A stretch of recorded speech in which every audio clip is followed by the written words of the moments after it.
আন তা'বুদাল্লাহা কাআন্নাকা তারাহ, এমন ভাবে নামাজ পড়বা মনে করবা এটাই জিন্দেগির শেষ নামাজ। মালিককে তুমি দেখতেছো। যদি তোমার ঈমানের পাওয়ার এই পরিমাণ মজবুত না হয়ে থাকে তাহলে অবশ্যই তুমি এই বিশ্বাস করতে হবে, ফা ইল্লাম তাকুন তারা ফা ইন্নাহু ইয়ারাক, ফা ইল্লাম তাকুন তারাহু ফা ইন্নাহু ইয়ারাক। আমার ঈমানের পাওয়ার এই পরিমাণ মজবুত নাই, আমার আমলের ভিতরে এই পরিমাণ পাওয়ার নাই, আমি দেখে দেখে মালিকের গোলামি করতেছি, এই পরিমাণ শক্তি আমার হয় নাই, কিন্তু এতটুকু বিশ্বাস অবশ্যই তোমাকে করতে হবে। যদিও আমি মালিককে দেখতেছি না, মালিক আমাকে দেখতেছে, তাতেই কোনো সন্দেহ নাই। মালিক শুধু দেখে তা নয়, মালিক বলেন তোর কলবের ভিতরে কেউ কি মারতেছে সেটাও আমি আল্লাহ জানি। রব্বুল আলামিন বলেন একটা মানুষ যখন আমাকে গোলামির মতন গোলামি করতে পারে, রব্বুল আলামিন বলেন ওই মানুষটার দুনিয়াতে কোনো টেনশন নাই। রব্বুল আলামিন ওয়াদা করেছেন যে এই ব্যক্তি গোলামির মতন গোলামি করতে পারে, হোক সে পুরুষ হোক সে মহিলা, মান আমিলা সালিহাম মিন যাকারিন আও উনসা ওয়া হুয়া মুমিন, মান আমিলা সালিহাম মিন যাকারিন আও উনসা ওয়া হুয়া মুমিন ফালানুহইয়ান্নাহু হায়াতান তাইয়্যিবা ওয়া লানাজজিয়ান্নাহুম আজরাহুম বিআহসানি মা কানু ইয়ামালুন। রব্বুল আলামিন বলেন নারী হোক আর পুরুষ হোক যদি দুনিয়াতে মালিকের গোলামি সঠিকভাবে করতে পারে নবীজির তরিকায়, রব্বুল আলামিন ওয়াদা করেছেন দুনিয়ার সামান্য হায়াত শেষ হয়ে যাবে, কিন্তু আমি আল্লাহ এমন একটা হায়াত দিব যেই হায়াতের ভিতরে কোনোদিন ভাটা আসবে না, যেই হায়াতের ভিতরে কোনোদিন কোনো মানুষ বুড়া হবে না, যেই হায়াতের ভিতরে কোনোদিন কোনো মানুষ কালো হবে না, শরীরে দুর্গন্ধ হবে না, মুখে কোনো দুর্গন্ধ হবে না। যতই সময় যাবে ততই তাদের ভিতরে সতেজ বৃদ্ধি পাবে, কোনোদিন একটা মানুষ বুড়া হবে না। এটা হলো দুনিয়ার সঠিকভাবে গোলামি করার পুরস্কার। সিরাতাল্লাযীনা আন'আমতা আলাইহিম, সিরাতাল্লাযীনা আন'আমতা আলাইহিম। আল্লাহ পাক রব্বুল আলামিন নিজেই ব্যাখ্যা করে দেন ওই রাস্তা যেই রাস্তার উপর তারা চলেছেন যাদেরকে আল্লাহ তাআলা নিয়ামত দিয়েছেন। সুবহানাল্লাহ। ومن الذين أنعم الله عليهم من النبيين والصديقين والشهداء والصالحين وحسن أولئك رفيقا। রব্বুল আলামিন বলেন সঠিক রাস্তা তোমরা তালাশ করতেছো, যাদের প্রতি আল্লাহ সন্তুষ্ট তাদের রাস্তা তোমরা তালাশ করতেছো। রব্বুল আলামিন বলেন চার প্রকার মানুষের প্রতি আল্লাহ তাআলা সন্তুষ্ট। ওয়ামিনাল্লাযীনা আন'আমাল্লাহু আলাইহিম মিনান নাবিয়্যিন, এক নম্বরে হলো সমস্ত নবী রাসূলগণের পথ জান্নাতি পথ, সমস্ত নবী রাসূলগণের প্রতি আল্লাহ সন্তুষ্ট। ওয়াসসিদ্দীকিন, সিদ্দিকদের রাস্তা জান্নাতের রাস্তা, সিদ্দিকদের প্রতি আল্লাহ পাক সন্তুষ্ট। ওয়াসশুহাদা, যারা দ্বীনের পথে আল্লাহর জন্য জীবন দিয়েছে, শহীদ হয়েছে, আল্লাহ পাক রব্বুল আলামিন বলেন এই শহীদের রাস্তা সরাসরি জান্নাতের রাস্তা, সন্দেহ নাই। শহীদদের প্রতি আল্লাহ পাক সন্তুষ্ট। ওয়াস-সালিহিন, আর যারা নেককার বান্দাবান্দি, যারা নেককার বান্দাবান্দি রব্বুল আলামিন বলেন তাদের পথ জান্নাতের পথ, তাদের পথ জান্নাতের পথ, তাদের প্রতি আল্লাহ পাক রব্বুল আলামিন সন্তুষ্ট। নবীদের প্রতি আল্লাহ পাক সন্তুষ্ট, সিদ্দিকদের প্রতি আল্লাহ পাক সন্তুষ্ট, শহীদদের প্রতি আল্লাহ পাক সন্তুষ্ট, নেককার বান্দা বান্দির উপর আল্লাহ পাক সন্তুষ্ট। এখন নবী তো চিনি, সিদ্দিকও চিনি, শহীদও জানি, কিন্তু নেককার বান্দা বান্দির পরিচয় কি? নবীজি সাল্লাল্লাহু আলাইহি সাল্লাম বলেন, যদি কোনো ব্যক্তির ভিতরে তিনটা আলামত পাও, যদি কোনো ব্যক্তির ভিতরে তিনটা দলিল পাও, যদি কোনো ব্যক্তির ভিতরে তিনটা স্বভাব পাও, তিনটা কোয়ালিটি পাও, চোখ বন্ধ করে বুঝবা এটা আল্লাহর আসমানের নিচে জমিনের উপরে একজন নেক বান্দা বান্দি, তাতে কোনো সন্দেহ নাই। কয়টা আলামত? মান যাক্কারাকুমুল্লাহ রুইয়াতুহু, নবীজি বলেন, যাকে দেখলে তোমার আল্লাহর কথা স্মরণ হয়ে যায়, যাকে দেখলে তোমার আল্লাহর কথা স্মরণ হয়। নেককারকে দেখলেই আল্লাহর কথা স্মরণ হয়, সুদখোরকে দেখলেই সুদের কথা স্মরণ হয়, ঘুষখোরকে দেখলেই ঘুষের কথা স্মরণ হয়, ব্যভিচারীকে দেখলেই ব্যভিচারের কথা স্মরণ হয়, নেশাখোরকে দেখলেই নেশার কথা মনে হয়। নবীজি বলেন, যাকে দেখলে তোমার আল্লাহর কথা স্মরণ হয়, বুঝবা আল্লাহ পাক রব্বুল আলামিন এই মানুষটাকে কবুল করেছেন, এই মানুষটা যে পথে চলতেছে সেটা জান্নাতের পথ, এটা কোনো শয়তানের পথ না। যাকে দেখলে আল্লাহর কথা স্মরণ হয়, এখানে একটা বুঝার বিষয়। আল্লাহরে দেখছেন কে কে? হাত উঁচু করেন তো।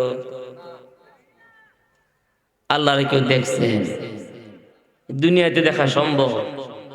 বিলকুল না। লা তুদরিকুল আবসার ওয়া হুয়া ইদরিকুল আবসার ওয়া হুয়াল লাতীফুল খাবীর। রব বলেন, চর্মচোখ দিয়া আল্লাহকে দেখা যাবে। আল্লাহ সব দেখেন কি দেখেন? সব দেখেন। আল্লাহকে দেখবো এক জায়গায়, সেটা কি? সেটা কি? জান্নাত। নবীর সাহাবারা ইবাদত বন্দেগী করতেন। নবীর সাহাবারা বলতেন, আমরা জান্নাতে যাওয়ার জন্য ইবাদত করি না। কথাটা কেমন লাগলো শুইনা? জান্নাতে যাওয়ার লাগা ইবাদত করি না। আমরা ওয়াজ শুনতেছি, উদ্দেশ্য কি? জান্নাতে যাইতাম, আল্লাহর রেজামন্দি। নামাজ পড়ি, উদ্দেশ্য কি? আল্লাহর রেজামন্দি, জান্নাত। নবীর সাহাবারা বলতো, ইবাদত করি, জান্নাতে যাওয়ার লাগে না। জান্নাত দোজখ সে ইয়া রব क्या करो, जन्नत दोज़ख से या रब क्या करो, आरज़ू है मैं तुझे देखा करो, आरज़ू है मैं तुझे देखा करो। बेतु जन्नत दोज़ख आई दिलरुबा, बेतु जन्नत दोज़ख आई दिलरुबा, बातु दोज़ख जन्नत आई जाफिज़ा, बातु दोज़ख जन्नत आई जाफिज़ा। নবীর সাহাবারা বলতেন, আমরা জান্নাতে যাওয়ার জন্য ইবাদত বন্দেগী করি না। না দেখে যেই মালিকের কুদরতি পায়ে সিজদা করি, যেই মালিকের মহব্বতে জীবন বিসর্জন দেওয়ার জন্য প্রস্তুত, আমরা শুধু জান্নাতে যাওয়ার জন্য ওই মালিকের জন্য পাগল না, বরং আমরা তো চাই পরকালে আল্লাহ পাকের সাথে সাক্ষাৎ করতাম চাই। যদি আল্লাহর সাক্ষাৎ নসিব হয়ে যায়, জাহান্নামে গেলেও কোনো কষ্ট লাগবে না। কিন্তু জান্নাতের ভিতরে যদি মালিকের দিদার নসিব না হয়, এমন জান্নাত আমার 5 পয়সার মূল্য হবে না। জান্নাত বলেন, জাহান্নাম বলেন, এগুলি কোনো আশাও নাই, ডরও নাই। একজনের সাক্ষাৎ চাই, তিনি কে? তিনি কে? আল্লাহ। আর আল্লাহ ওয়াদা করছেন, আমি জান্নাত ছাড়া দেখা দিব না। আপনি যদি প্রধানমন্ত্রীরই মালিক হয়ে যান তাহলে বাংলাদেশের টাকশালের টাকার আপনি কি মালিক না? যে টাকশালের টাকার আপনার চিন্তা করতে হবে, প্রধানমন্ত্রীরই আপনি মালিক, তার মানে গোটা দেশটাই আপনার মালিকানা। তো নবীজি বলেছেন যাকে দেখলে আল্লাহর কথা স্মরণ হয়, কিন্তু আল্লাহকে তো দেখি নাই। বড় ভাই মারা গেছে, ছেলে একটা রাইখা গেছে, তো অনেক সময় বাপ ছেলের ফেস কাটিং খুব কাছাকাছি হয়, পরিপূর্ণ মিল না হলেও 19-20 এমন হয়। তো এলাকার মুরব্বীরা তখন যখন এই ছেলেটাকে দেখে তখন বলে, আহ, তোমাকে দেখলে তোমার আব্বুর কথা স্মরণ হয়। বলে কি বলে না? এই কথা তাদের দ্বারাই বলা সম্ভব যারা এই ছেলের আব্বুকে জীবিত অবস্থায় দেখেছিল, ঠিক না? নতুবা তো এটাকে কম্পিটিশন করতে পারবে না। আমরা তো আল্লাহ পাক রব্বুল আলামিনকে দেখি নাই, তাহলে নবীজি বললেন যাকে দেখলে আল্লাহর কথা স্মরণ হয়, তার মানে কি? নবীজি সাল্লাল্লাহু আলাইহি ওয়াসাল্লাম বলেন আল্লাহকে স্মরণ হয় যাকে দেখার অর্থ হলো সিবগাতাল্লাহ ওয়া মান আহসানু মিনাল্লাহি সিবগা। যারা আল্লাহর রঙে রঙিন হয়ে যায়, মাথা থেকে পা পর্যন্ত যারা আল্লাহর রঙে রঙিন হয়, ব্যক্তি জীবনে আল্লাহর রং, সামাজিক জীবনে আল্লাহর রং, এক কথায় জীবনের প্রত্যেকটা পয়েন্টে আল্লাহর রঙে রঙিন হয়। নবীজি সাল্লাল্লাহু আলাইহি সাল্লাম বলেন আল্লাহর রঙে রঙিন হওয়ার অর্থ হলো যেই ব্যক্তি আমি নবীর সুন্নাত মানবে সেই ব্যক্তি আল্লাহর রঙে রঙিন হয়ে যাবে। যেই ব্যক্তি আল্লাহর নবীর সুন্নাত মানবে তাকে দেখলেই মনে পড়বে এই লোকটা আল্লাহওয়ালা, এই লোকটা নেককার বান্দা বান্দি, সন্দেহ নাই।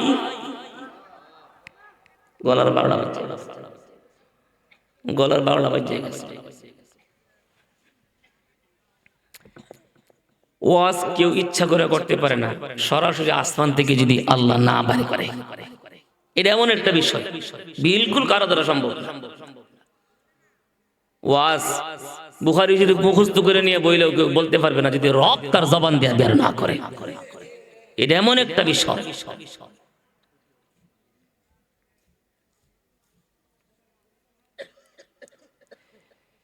আমি কোথাও আমার যত প্রোগ্রাম সবার আগে আমি কন্ট্যাক্ট করি সময়, সময়ের কন্ট্যাক্ট করি, সময়, টাকা তো কন্ট্যাক্ট করি না, আমি কন্ট্যাক্ট করি সময়। আমাকে প্রধান দরকার নাই, বিশেষ দরকার নাই, লাস্টে দিয়ে নাম, সমস্যা নাই, আমার বয়ান দিতে হবে আগে, আমি এইটা কন্ট্যাক্ট করি। বাটিকাশর মাদ্রাসার মুহতামিম সাহেব হুজুর, উনি যদি ফোন না করে আমাকে রিকোয়েস্ট না করতেন আজকেও আমার এখানে আসা অসম্ভব ছিল, কারণ আমি জানি আমার ময়মনসিংহের অবস্থা।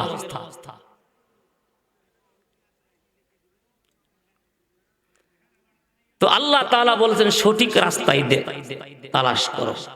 সঠিক রাস্তা, সঠিক রাস্তা কোনটা? কেন ধরবো? জান্নাতে যাওয়ার জন্য।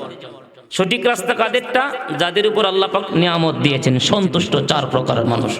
এখন সঠিক রাস্তাটা কি এটা বুঝবো সংক্ষেপে।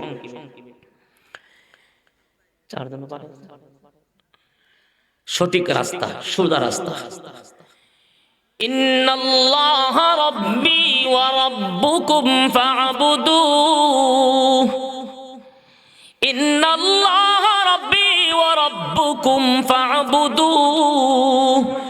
হাযা সিরাতুম মুস্তাকিম।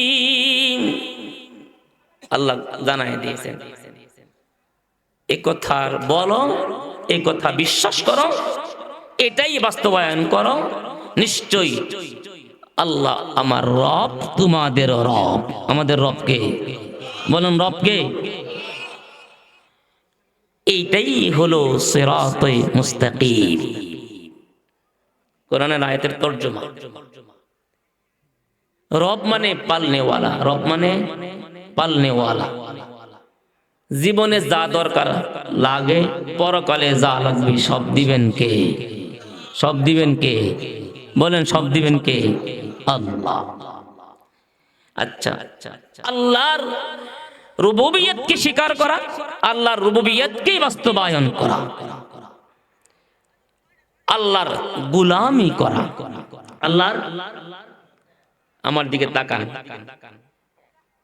এখন আমরা এখানে যারা উপস্থিত, আমাদের কাউকে যদি কেউ বলে গোলাম, রাগ হবে না খুশি হবে?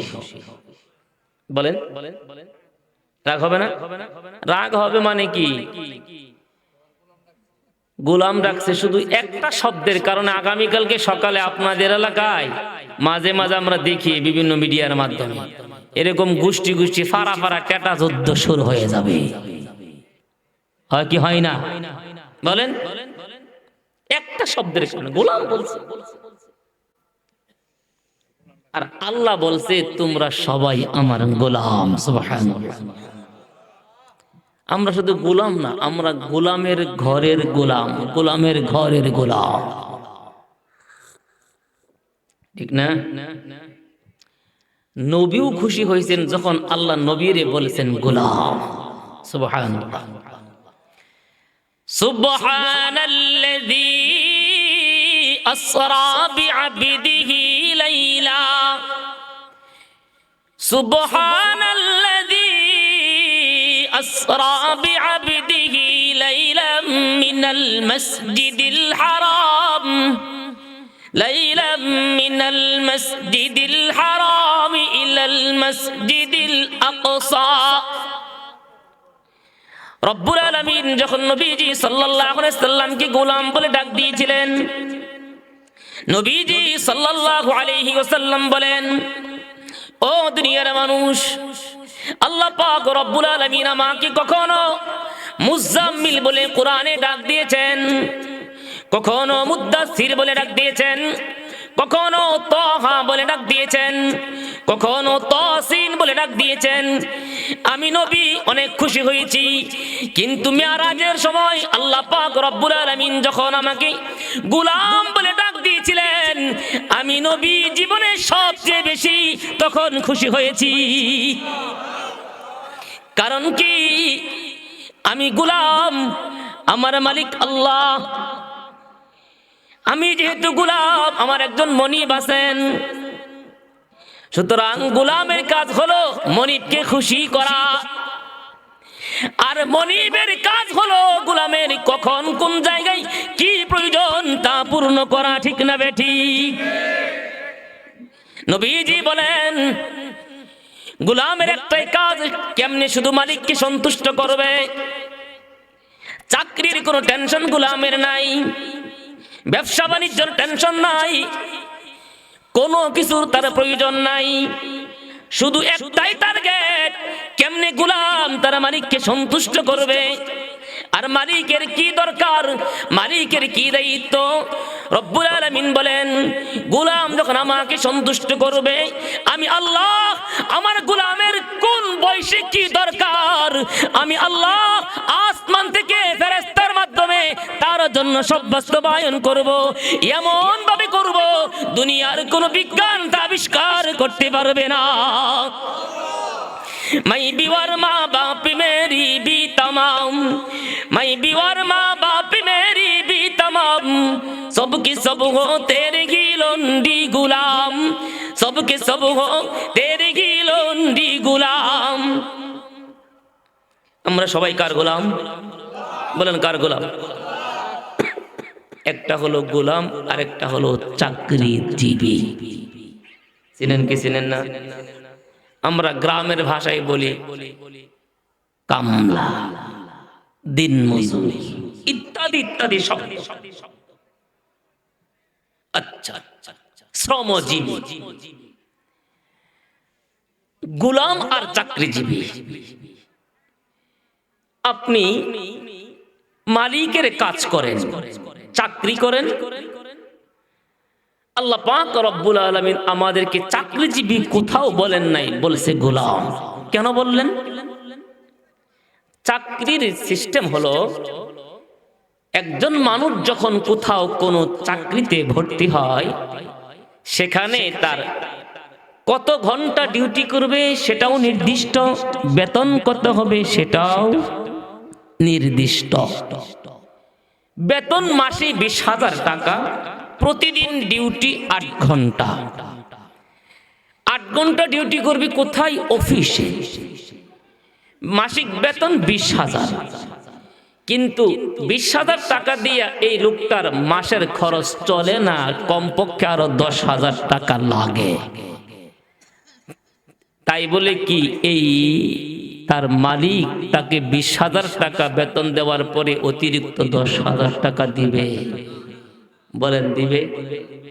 কারণ মালিকের সাথে সময় নির্দিষ্ট, বেতনও নির্দিষ্ট।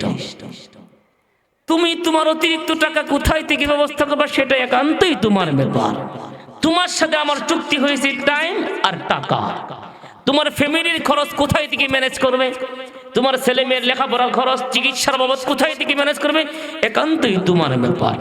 হ্যাঁ, যদি ওভার ডিউটি করো তাহলে কিছু ওভার বেতন আছে, কিন্তু ওভার বেতন দিয়েও ফ্যামিলির পরিপূর্ণ খরচ মিটে না।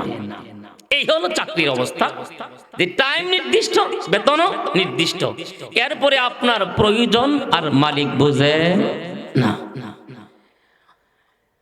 যেই অফিসে চাকরি করবেন 8 ঘন্টা ডিউটি, প্রতিদিন সেই অফিসে চাকরি করতেছেন, হঠাৎ করে যদি আপনার মালিক বলে আজকে আমার অফিসে তোমার ডিউটি করতে হবে না, আমার বাড়িতে একটা গরুর ফার্ম আছে, আজকে তুমি সেখানে গিয়ে গরুর ফার্মে 8 ঘন্টা কাজ করো, বলেন তো এই কথা মানবে?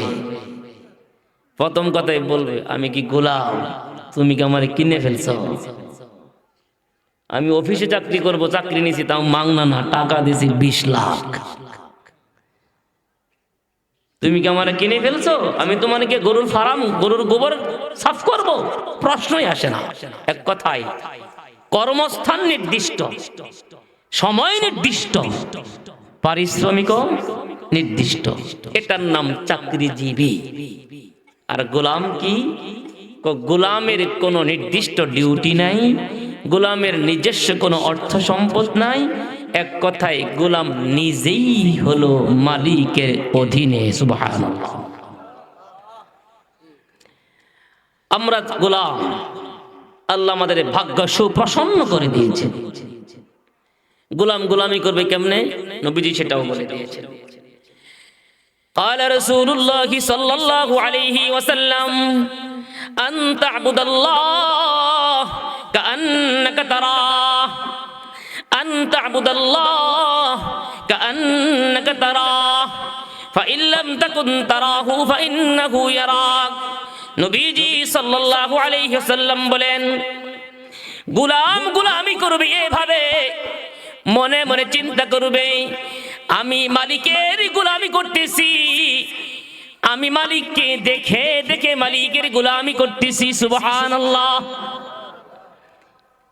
শাইখুল হাদিস আল্লামা আজিজুল হক রাহমাতুল্লাহি আলাইহি, আমার উস্তাদে মুহতারাম, হুজুরের কাছে বুখারী পড়েছি। 4 বছর হুজুরের মাথায় তেল মালিশ করার তৌফিক হয়েছিল। আমি তখন পিচ্ছি, সরে বেকার বছর পিচ্ছি, ছাত্র বড়দের ভিতর দিকে ডিঙ্গায় গিয়ে হঠাৎ করে হুজুর পাও ধরছে, ঢুকতে দেয় না বড় ছাত্ররা, তো হাত আমার নরম। শাইখুল হাদিস রাহমাতুল্লাহ আলাইহি যখন হুজুরের পায়ে হাত দিছি, হুজুরে কই এটা কার হাতে? বলছে হুজুর এটা আমার হাত। আমরা তো হুজুরের নাতির বয়সের ছাত্র, তোর হাত অনেক নরম, তোর বউ খুব আদর করব। হুজুর বললেন আজকের পর থেকে তুই আমার মাথায় তেল মালিশ করবি। তো ছাত্র সব অবাক হয়ে গেছে, কি আলহামদুলিল্লাহ সব ছাত্ররা চিনত, উস্তাদরাও চিনত, অনেক মহাব্বত করত, সবাই চিনত ময়মনসিংহের নাতি। তো আমার উস্তাদ মুহতারাম শাইখুল হাদিস আল্লামা আজিজুল হক নাব্বারাল্লাহু মারকাদা, আমার বুখারীর উস্তাদ বাংলাদেশ, তো উনি আমাদেরকে যখন এই হাদিস পড়ান, এই অংশে গিয়ে একটা উদাহরণ দিয়েছিলেন যে মানুষ আল্লাহর গোলামি কেমনে করবে, কেমনে করা উচিত। তিনি বলেছিলেন বেগুন ক্ষেতের ভিতরে মালিক যখন একটা কামলা লাগায় যে বেগুন ক্ষেতটা বাঁচবে নিরাইবে, লাগায় কি লাগায় না? তো মালিক যদি বেগুন ক্ষেতের আইলে বসে থাকে, দাঁড়ায়া থাকে, তখন কিন্তু শ্রমিক কাজ করতেছে মালিককে দেখে দেখে, ঠিক না ঠিক? এই ক্ষেত্রে শ্রমিককে ফাঁকি দেওয়ার কোনো সুযোগ আছে? সুযোগ আছে? হ্যাঁ, হুজুর বলেছিলেন একটা বেগুন ক্ষেতের আইলে মালিক দাঁড়ায় থাকলে শ্রমিক যেমন মালিককে দেখে দেখে, মালিকের প্রতি ভয় রেখে, ভক্তি শ্রদ্ধা রেখে তার কাজের ভিতরে কোনো ফাঁকি দেয় না, মনোযোগের সাথে সে আমানতের সাথে কাজ করে, অনুরূপ ভাবে বান্দা যখন এই ধারণা পোষণ করে আমি আমার মালিককে দেখে দেখে আমার মালিকের গোলামি করতেছি, তখন সেই বান্দার গোলামিটা 100 থেকে 100 খাঁটি হওয়ার সম্ভাবনা থাকে। বুঝছেন? কিন্তু এই পরিমাণ ঈমানি পাওয়ার আমাদের মতন মানুষের নাই। এখানে তাসাউফের অনেক লম্বা আলোচনা। নবীজি বলেন আনতা আবুদাল্লাহ কান্নাকা তারাহ, আল্লাহর গোলামি তোমরা এমন ভাবে করো যেন তুমি আল্লাহ তাআলাকে দেখে দেখে তার গোলামি করতেছো। তুমি তোমার ক্ষেতের ভিতরে আইল কাটতেছো, কাজ করতেছো, তুমি চিন্তা করো আমি আমার মালিককে দেখতেছি। ক্ষেতের ভিতরে কাজ করাও মালিকের নির্দেশ। খবরদার খবরদার, আমার এই কুদালের মাধ্যমে যেন অন্য মানুষের আইল থেকে এক চিমটি মাটি আমার খেতে না চলে যায়। এই ভয় যখন একটা মালিক একটা গোলামের কলিজার ভিতরে থাকে, কোনোদিন অন্য মানুষের ক্ষতি করা সম্ভব হবে না। আনতা আবুদাল্লাহ কান্নাকা তারাহ, নামাজ পড়তেছো তুমি এভাবে নামাজ পড়ো, আমি আমার মালিককে দেখে দেখে নামাজ পড়তেছি। সল্লি সালাত মুওয়াদ্দিইন, মনে করবা এটা আমার জিন্দেগির শেষ নামাজ, এটা আমার জিন্দেগির শেষ নামাজ। আমি পুলসিরাতের উপর দাঁড়িয়ে আছি, ডান দিকে জান্নাত, বাম দিকে জাহান্নাম, মাথার উপরে মালাকুল মউত হাজির হয়ে আছেন, সামনে আমার মালিকের কুদরতি পা মুবারক সিজদা করব। যদি একটা গোলাম চিন্তা করতে পারে এটা আমার জিন্দেগির শেষ নামাজ, ওই নামাজের ভিতরে ধানের হিসাব আসবে না, ওই নামাজের ভিতরে দোকানের হিসাব আসবে না, ওই নামাজের ভিতরে কোন জায়গায় কত টাকা লাগাইছে সেই হিসাব আসবে না, ওই নামাজের ভিতরে কোন ব্যাংক থেকে কি পরিমাণ লোন আছে সেই হিসাব আসবে না, ওই নামাজের ভিতরে একটা নামাজের মন কোনোদিন বাহিরে যাইতে পারে না। বলেন বলেন বলেন। কিন্তু এখন নামাজ যত হিসাবের গোলমাল নামাজে গেলে সোজা হয়, ঠিক না? হিসাবের যত গোলমাল নামাজে হিসাব না, হালকাতা করছে, কত লক্ষ টাকা উঠছে এটা হিসাবে মিলতেছে না। বাস্তব একটা ঘটনা আপনাদেরকে বলি, এক লোক এসে কারগুজার এসে নাই, হুজুর হালকাতা করছি কিন্তু টাকা আসছে অনেক, হিসাব করছি মিলতেছে না। নামাজে দাঁড়াইছে হুজুর, প্রথম রাকাতে রুকুর আগে আগে সব হিসাব মিলে গেছে। হুজুর নামাজ হয়েছে, আমি এই ফতোয়া আপনার আপনি নিজেই দেন, নামাজ হয়েছে না হয়েছে বলেন। আমাদের নামাজ তো এই জাতীয় নামাজ, এই জন্য নামাজ ওপরে সুদও খায়, নামাজ ওপরে ঘুষও খায়, নামাজ ওপরে ব্যাপারটাই চলে। মুরব্বি গেছে নামাজ পড়তো, আসরের আজান দিছি, কি তাড়াহুড়া, তাকবীর উলার সাথে নামাজ পড়বে, কি দরদ আর মহব্বত, তাকবীর উলার কি পাগল। কিন্তু যাওয়ার সময় বাড়িতে বইলে গেছে ডাক পাইরা, এই ওই ক্ষেতে ছাগলটা বেমাইতেছে তার লইয়া হে গেছে মসজিদে নামাজ পড়তে, তাকবীর উলার সাথে তার বউ গেছে ব্যাপার দেয় বকরি আনার লাগিয়া, গরু আনার লাগিয়া। এই দৃশ্য এলাকাতে আছে না নাই? হে গেছে 3 দিনের তাবলিগে, তার বউ এই দিক দিয়ে লাকড়ি টোকায়, এই দিক দিয়ে গোবর টোকায়, এই দিক দিয়ে গরু রাখে, ছাগল রাখে। এই জাতীয় মানুষ আছে না নাই? হাসান আমিসা কোন হাসান আমিসা গেলি আমার মুগ্ধা যাইতেছ তাই কইতেছি। নবীজি বলেন আন তা'বুদাল্লাহা কাআন্নাকা তারাহ, এমন ভাবে নামাজ পড়বা মনে করবা এটাই জিন্দেগির শেষ নামাজ, মালিককে তুমি দেখতেছো।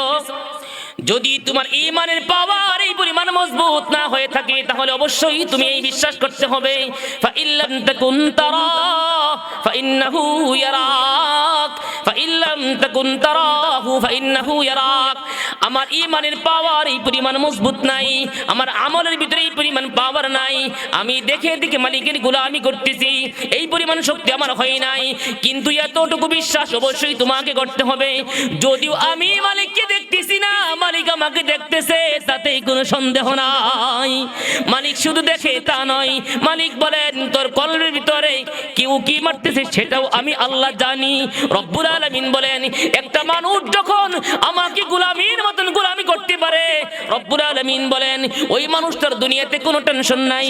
রব্বুল আলামিন ওয়াদা করেছেন যে এই ব্যক্তি গোলামির মতন গোলামি করতে পারে, হোক সে পুরুষ হোক সে মহিলা, মান আমিলা সালিহাম মিন যাকারিন আও উনসা ওয়া হুয়া মুমিন, মান আমিলা সালিহাম মিন যাকারিন আও উনসা ওয়া হুয়া মুমিন ফালানুহইয়ান্নাহু হায়াতান তাইয়্যিবা ওয়া লানাজজিয়ান্নাহুম আজরাহুম বিআহসানি মা কানু ইয়ামালুন। রব্বুল আলামিন বলেন নারী হোক আর পুরুষ হোক যদি দুনিয়াতে মালিকের গোলামি সঠিকভাবে করতে পারে নবীজির তরিকায়, রব্বুল আলামিন ওয়াদা করেছেন দুনিয়ার সামান্য হায়াত শেষ হয়ে যাবে, কিন্তু আমি আল্লাহ এমন একটা হায়াত দিব যেই হায়াতের ভিতরে কোনোদিন ভাটা আসবে না, যেই হায়াতের ভিতরে কোনোদিন কোনো মানুষ বুড়া হবে না, যেই হায়াতের ভিতরে কোনোদিন কোনো মানুষ কালো হবে না, শরীরে দুর্গন্ধ হবে না, মুখে কোনো দুর্গন্ধ হবে না। যতই সময় যাবে ততই তাদের ভিতরে সতেজ বৃদ্ধি পাবে, কোনোদিন একটা মানুষ বুড়া হবে না। এটা হলো দুনিয়ার সঠিকভাবে গোলামি করার পুরস্কার, বুঝছেন? গোলামি করব আল্লাহর, গোলামির ভিতরে সর্বপ্রথম ঈমানের পরে নামাজ। নামাজ ইমাম সাহেব হুজুর যদি একটু লম্বা কেরাত পড়ে তাহলে পিছনে সমস্ত মুসল্লিদের যক্কা হয়ে যায়। কি যক্কা হয়ে যায় না? আরো শাস্ত্র বসে বসে গল্প করে দেখছস নি হুজুর তো খায় কাম নাই, 3 বেলা মহল্লাতে খাওয়ান যায়, কি শ্বশুর বাড়ির খানরা খায়, তার তো কোনো কাম নাই, নামাজে দাঁড়ালে একেবারে শুরু করে পুরা কোরআন পড়ে তো। এই জাতীয় কপাল ফোরা নাফরমান মানুষ আছে না নাই? বলেন আছে না নাই? হ্যাঁ,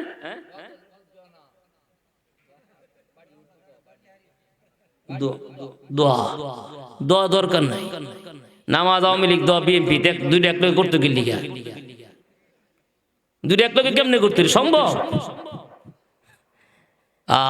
আল্লাহ বুঝ দান করো, আল্লাহ বুঝ দান করো। মুসলমানের নামাজের কালচার দেখেই তো বেঈমান মুসলমান হয়ে যায়, সুবহানাল্লাহ। আর আমরা নামাজ দেখলে শয়তানেও হাসে, শয়তানেও হাসে। হযরত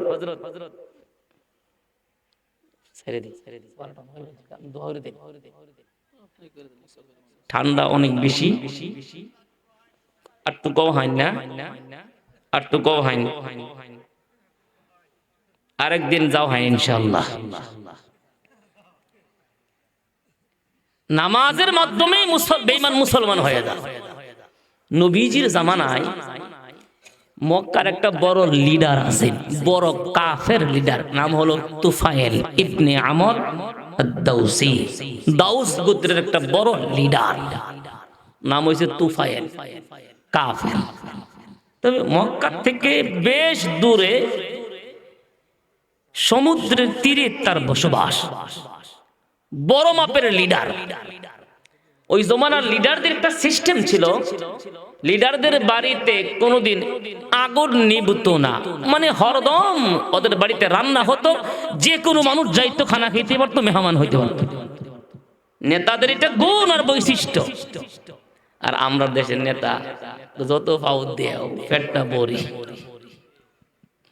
গরিব মাইরে নেতা বড়। মুসলমান নেতা আর বেঈমানদের নেতা রান্না বন্ধ করে না, খাইতেই থাকে। তো তারাও তো মক্কার জিয়ারত করতো, তওয়াফ করতো কাবা শরীফের। ওই জমানাতে মোবাইল ফোন ছিল না যে এত বিশাল দূর থেকে কেমনে মক্কার খবর নেবে, কোনো যোগাযোগ তো ছিল না। কিন্তু মক্কার ভিতরে নবীর সাথে আবু জাহেল সরকারের যে যুদ্ধ, ঈমান আর শিরকের যুদ্ধ, এটা তুফাইল জানে না। তো বহুত দূর থেকে আসছে মক্কা শরীফে বাইতুল্লাহ শরীফের তওয়াফ করত।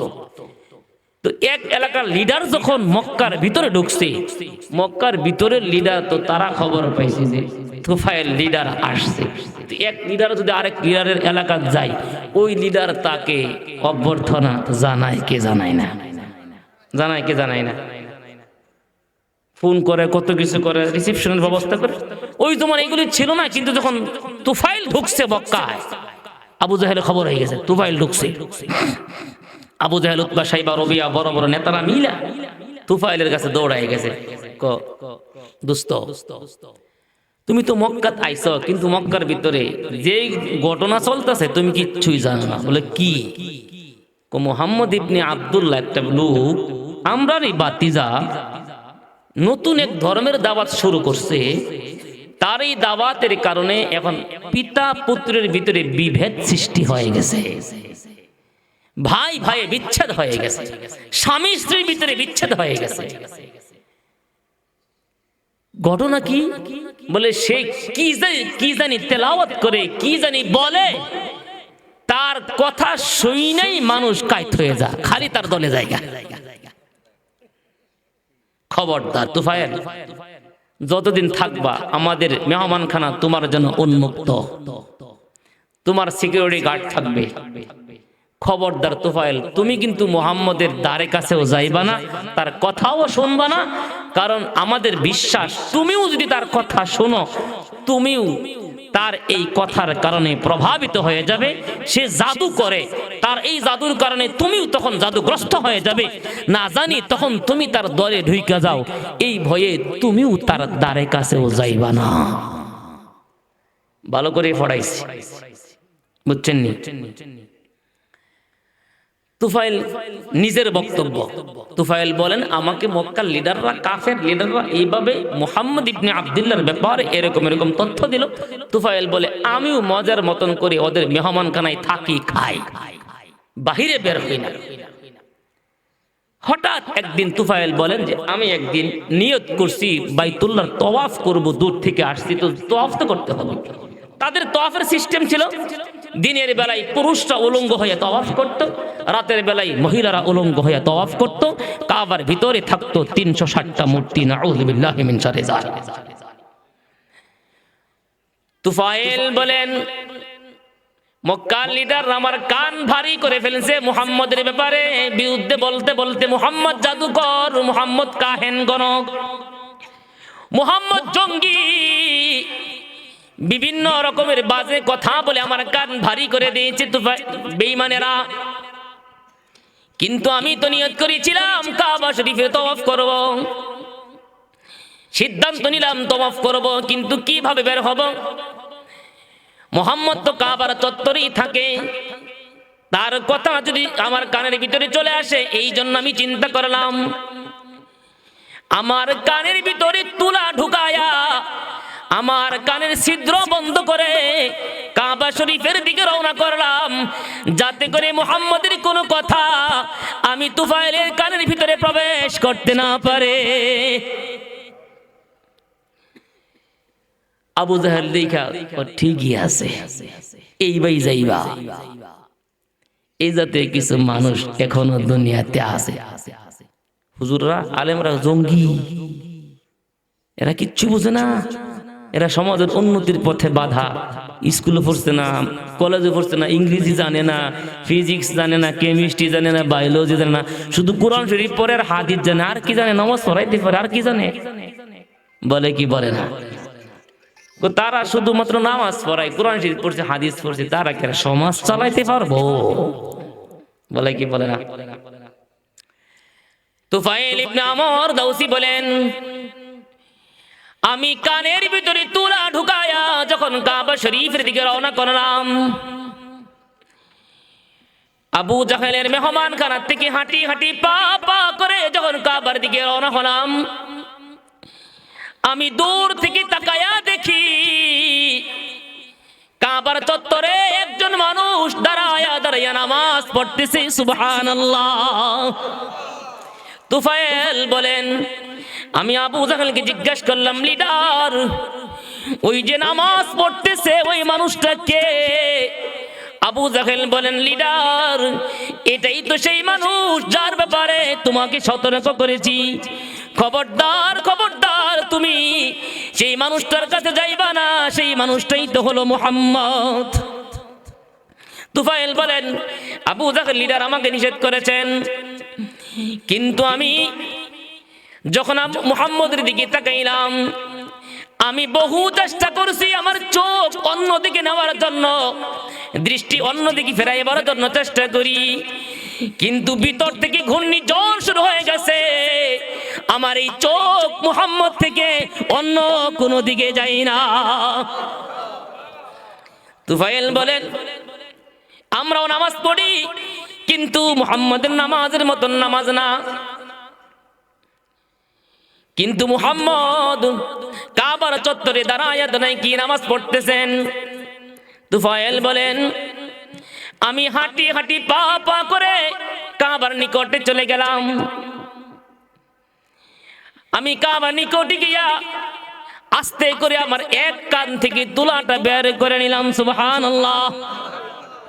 তুফাইল বলেন, যেই মানুষটা থেকে দূরে থাকার জন্য আমি তুফাইলকে বেঈমানরা এত নসিহত করেছিল, ওই মানুষটা যখন নামাজ পড়তেছিল, তার নামাজের দৃশ্য দেখে দেখে আমি তুফাইলের ভিতরে সিদ্ধান্ত নিয়ে নিলাম, না না, যতক্ষণ দূরে ছিলাম আমি কপাল পোড়াছিলাম, এই মানুষটার নামাজের দৃশ্যই বলতেছে এটা সাধারণ কোনো মানুষ না, এটা সাধারণ কোনো মানুষ না, এটা আল্লাহ পাকের পিয়ারা নবী, কোনো সন্দেহ নাই।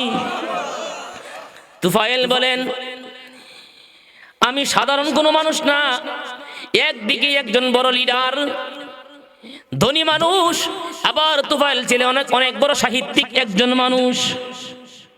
তুফাইল বলেন, আমার কানের তুলা বের করে আমি আস্তে আস্তে মুহাম্মদের পিছনে গিয়ে দাঁড়াইলাম। সুবহানাল্লাহ। আমি মুহাম্মদের পিছনে যখন দাঁড়াইলাম, মুহাম্মদ তেলাওয়াত করতেছিল, লা উকসিমু বিহাদাল বালাদ, লা উকসিমু বিহাদাল বালাদ ওয়া আনতা হিল্লুম বিহাদাল বালাদ ওয়া ওয়ালিদি ওয়া মা ওয়ালাদ লাকাদ খালাকনাল ইনসানা ফি কাবাদ আয়াহসাবু আল্লা ইয়াকদিরা আলাইহি আহাদ। তুফাইল বলেন, আমি মুহাম্মদের পিছনে দাঁড়ায় দাঁড়ায় শুনতে থাকলাম, যত শুনি ততই খালি মজা লাগে, যত শুনি ততই খালি মজা লাগে। মুহাম্মদ তেলাওয়াত করতেছে, তার তেলাওয়াতের মধুর কণ্ঠের কারণে আমি তুফাইল আমার বাম কানের তুলাটা পর্যন্ত বের করে দিলাম। আমি স্থির থাকতে পারলাম না। আমি একজন কবি মানুষ, আমি একজন সাহিত্যিক মানুষ, আমাকে বেঈমানেরা এতভাবে সতর্ক বানিয়ে দিয়েছে, কিন্তু মুহাম্মদ যা তেলাওয়াত করতেছে আমি বুঝতে পারলাম এটা দুনিয়ার কোনো মানব রচিত কালাম না, এটা কোনো কবির কবিতা নয়, এটা আসমানের কালাম, কোনো সন্দেহ নাই। তুফাইল বলেন, নামাজ শেষ করছেন, আমি তার পিছনে দাঁড়িয়ে রইলাম, আমি কাবার তওয়াফ করলাম না। মুহাম্মদুর রাসূলুল্লাহ যখন নামাজ শেষ করলেন, নামাজ শেষ করার সঙ্গে সঙ্গে আমি তার সাথে কথা বলতে চাইলাম না, কারণ আমি কি করতেছি আমার গতিবিধি লক্ষ্য করতেছেন কারা? বেঈমানরা লক্ষ্য করতেছেন, তারা গোয়েন্দাগিরি করতেছে। আমি যদি মুহাম্মদের সাথে কথা বলি আমি অপরাধী হয়ে যাব, মুহাম্মদের উপর নির্যাতন বেড়ে যাবে। এই জন্য আমি তুফাইল মুহাম্মদের সাথে কথা বললাম না। নবীজি সাল্লাল্লাহু আলাইহি সাল্লাম নামাজ শেষ করে যখন নবীজির ঘরের দিকে রওনা করলেন, তুফাইল বলেন, আমি পিছনে পিছনে মুহাম্মদের পিছনে পিছনে চলতে থাকলাম, আমি কাবার তওয়াফ করলাম না। আমি যখন মুহাম্মদের পিছনে পিছনে যাইতে লাগলাম, আমাকে বেঈমানের লিডারেরা অনেক ডাকাডাকি করতেছে, আমি শুনি, কিন্তু কোনো বেঈমানের কানের কথার দিকে আওয়াজের দিকে থেকে আমি কর্ণপাত করি না। আমি নবীজি সাল্লাল্লাহু আলাইহি সাল্লামের ঘর পর্যন্ত চলে গেলাম। নবীজি আমার দিকে পিছনের দিকে তাকাইলেন না। নবী বুঝতেছেন একজন মানুষ আসতেছে, নবীও যদি তাকায় নবীর উপর নির্যাতন বেড়ে যাবে। এই জন্য মুহাম্মদুর রাসূলুল্লাহ সাল্লাল্লাহু আলাইহি সাল্লাম যখন নিজের ঘরে চলে গেলেন, দরজা খুললেন, তিনি ঘরের ভিতরে ঢুকবেন, এই মুহূর্তে আমিও নবীজির দরজার সামনে গিয়ে হাজির হয়ে গেলাম। ঠিক এমন মুহূর্তে নবীজি সাল্লাল্লাহু আলাইহি সাল্লাম বলেন, আপনি কে, কোথায় থেকে আপনি আসছেন? তুফাইল বলেন, আমি তুফাইল, আমার পরিচয় দিয়ে দিলাম, আমি তেহামত থেকে আসছি, আমি একজন বড় লিডার, আমি বড় লিডার, আমি একজন কবি মানুষ, আমি একজন সাহিত্যিক মানুষ। এই আমার ঘটনা, এসেছিলাম কাবার তওয়াফ করতে, কিন্তু বেঈমানেরা আপনার ব্যাপারে আমাকে অনেক ভয় দেখাই দিয়েছে। কিন্তু কাবার তওয়াফ করার জন্য যখন কাবা চত্বরে গিয়েছিলাম, আপনার পবিত্র জবান থেকে যেই কালাম আমি শ্রবণ করেছি, আমি বিশ্বাস করছি এটা দুনিয়ার কোনো কালাম না, এটা আসমানের কালাম। এক মুহূর্ত বিলম্ব করতে চাই না, আপনি আপনার কালিমার দাওয়াত আমাকে দিয়া, আমাকে কালিমার মালা গলায় দিয়া জান্নাতি বানায়া দিন। তুফাইল রাদিয়াল্লাহু তাআলা আনহু বলেন, শুধুমাত্র মুহাম্মদুর রাসূলুল্লাহ সাল্লাল্লাহু আলাইহি সাল্লামের নামাজের দৃশ্য দেখে আমি তুফাইল মুসলমান হয়েছি, তরবারির মাধ্যমে আমি তুফাইল মুসলমান হই নাই। নবীজি সাল্লাল্লাহু আলাইহি সাল্লামের সুন্দর চেহারা দেখে আমি তুফাইল মুসলমান হই নাই। নবীজি নামাজ পড়তেছেন, নামাজের দৃশ্য দেখে দেখে আমি তুফাইল নামাজ পড়েছি। এই জন্য নবীজি সাল্লাল্লাহু আলাইহি সাল্লাম বলেন, সল্লু কামা রাআইতুমুনি উসাল্লি, তোমরা এইভাবে নামাজ পড়ো, আমি নবী যেভাবে নামাজ পড়ছি, আমাকে যেইভাবে দেখছো সেইভাবে নামাজ পড়ো। কেমনে নামাজ পড়বা? সল্লি সালাত মুওয়াদ্দিন, এটাই জিন্দেগীর শেষ নামাজ, এরপর আর কোন নামাজ পড়ার নসিব নাও হতে পারে। মা বোনদের, ম্যাক্সিমাম মা বোনদের নামাজ হয় না, ম্যাক্সিমাম মা বোনদের নামাজ হয় না। অনেক মা বোন নামাজ পড়ে মাশাআল্লাহ, কিন্তু নামাজ পড়ার সময় শরীরের এই অঙ্গ সেই অঙ্গ অনেকটা বের হয়ে যায়, ঠিক না বেঠিক? নামাজ ভেঙে যায়। এই জন্য নামাজটা নামাজের মতন বানানো চাই। আল্লাহ পাক রব্বুল আলামিন এই গভীর রজনীতে আপনাদের সোহবতে কিছু কথা বলার তৌফিক দিয়েছেন, আলহামদুলিল্লাহ। বললে ওয়ালা শুনলে ওয়ালা সবাইকে আমল করার তৌফিক দান করুক, আমিন।